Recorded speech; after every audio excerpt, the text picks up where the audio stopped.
More than anything else, the number one reason I've heard why business owners can't make YouTube content is because I don't have enough time, which is actually a shame because if you can do YouTube right, you can use it to attract your dream clients and make them more likely to buy from you. So in this video, I'm going to give you 6 different things that will help you stay consistent on YouTube, even if you're busy. And in the spirit of being busy, we're going to go through them pretty quickly. All right, number 1 is we are going to reduce friction. You want to make it as frictionless as possible to actually make content because that's going to save us a lot of time. And there's 3 main ways that we're going to do this.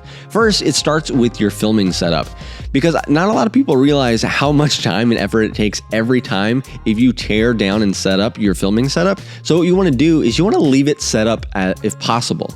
And for me, it used to take me an hour at least just to actually start filming. I would get my tripod, I would put my camera on it, put my seat in place, put my lights in place, take multiple test videos to make sure everything looked right. I would test the audio, and then I would tear it all down afterwards, and that would take just way too much time. So just leaving it set up will save you almost an hour every single time you make a video.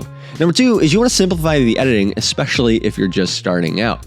Like for me, I used to spend 8+ hours editing my videos, but if you're short on time, editing isn't going to be the thing that you want to be focusing on, and we'll talk about what you need to be focusing on a little bit later in the video. And then number 3, you want to choose a format that is just easier to make. So that's why I switched to the format that I'm making now, is just because it takes so much less time to actually produce. So here's a couple formats that you can try. So you can do a vlog, you can do a long form podcast where you're just sitting down either by yourself or if you're talking to someone else and you want to get through the content. You can do a reaction video, or you can, just like I am, you can go through a presentation and just provide value to your audience. So like for me, this style takes 30 minutes compared to 8 hours of editing. So this is much, much quicker. Now there's one more bonus tip that comes from Ali Abdaal, aka the king of productivity himself. He taught me this one. So here's Ali Abdaal with his lovely 1 million subscriber play button. So he helped me realize that it wasn't that I didn't have time to make videos. I felt like I didn't have enough time to make videos that were good enough. But the problem that I found is if you continue to think like that, it can lead to you not making any content at all. So what his solution was, you need to lower the bar. You need to lower your expectations. And he did have something he said that really kind of changed my mindset with this. He said, does this have the potential to help one person? So when you're making a video and you look at it, you ask that question, does this have the potential to help one person? And if it does, you hit upload. And if it doesn't, you put it back in the trash where it belongs. Number 2, creating systems.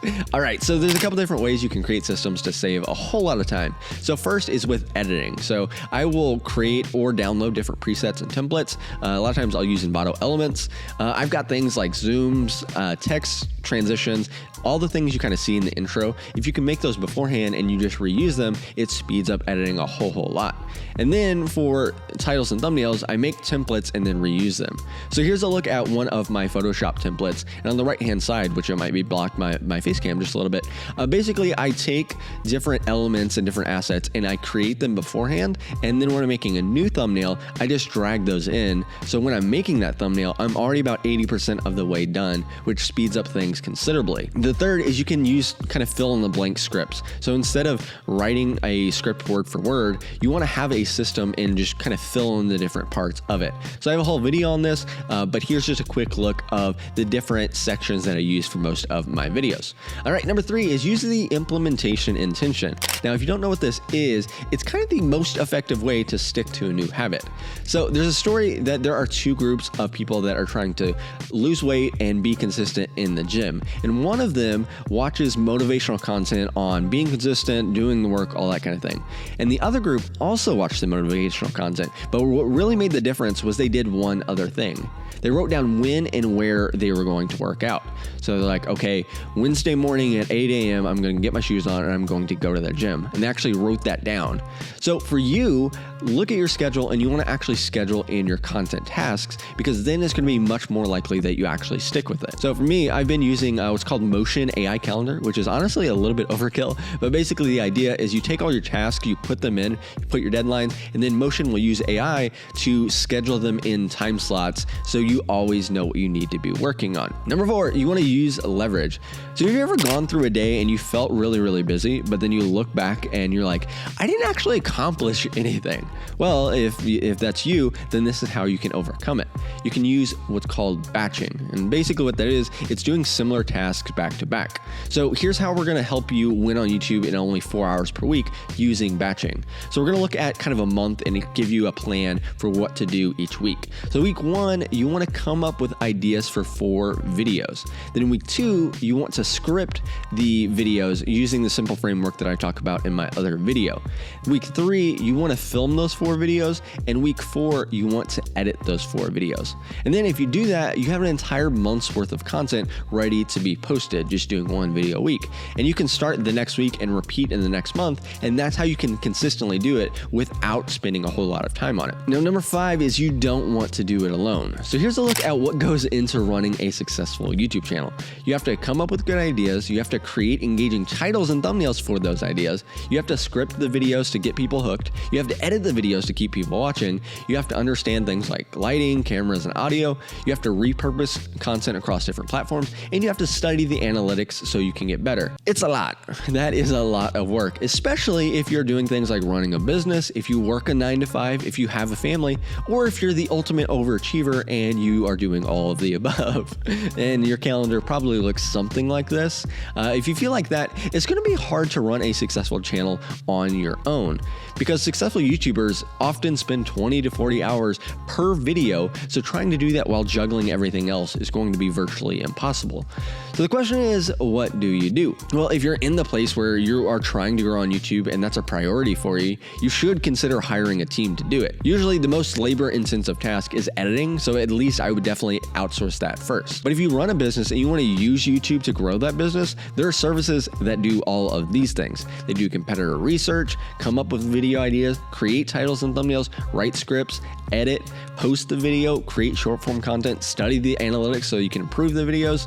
That alone saves 25 hours per week, which is 100 hours per month. In doing this, you're creating a system that will bring in leads for your business basically on autopilot, and all you have to do is record the videos. And by the way, I know a guy who does this. First link in the description if you're interested. All right, shameless plug aside, what if you don't have any money? Well, that brings us to number 6, which is you need to be using the Pareto Principle. Now, if you don't know, the Pareto Principle basically says about 20% of the things you do will lead to 80% of the results. So the question is, how do you do it on YouTube, and what's the 20% of things that will give you 80% of the results? Well, from all the things that I've seen, I think it boils down to a couple things. You have idea, title, thumbnail, and hook. And the hook is like your first 30 seconds of your video. To show how powerful this is, so we had a video that we uploaded, and after about a day, it was stuck at 200 views. And we thought it was a pretty good video, but it was still stuck at 200 views. And then we just changed the title and thumbnail, and I'll show you what happened just by changing the title and thumbnail. So right there, the arrow is pointing at the moment when we changed the title and thumbnail. So again, we were stuck at 200 views, and now the same video without changing any of the content is at 607,000 views just by changing the title and thumbnail. So I think that illustrates how powerful those small changes can actually make. So if you can spend most of your time on the most important tasks, then you're going to get a lot more bang for your buck in terms of time. Now, where it gets complicated is not all ideas are created equal, because some videos will get you a whole lot of views, but they won't actually make you a lot of money. And that's why in this video, I break down 3 video types that are specifically designed to attract your dream clients and make it more likely for them to buy. So check that out.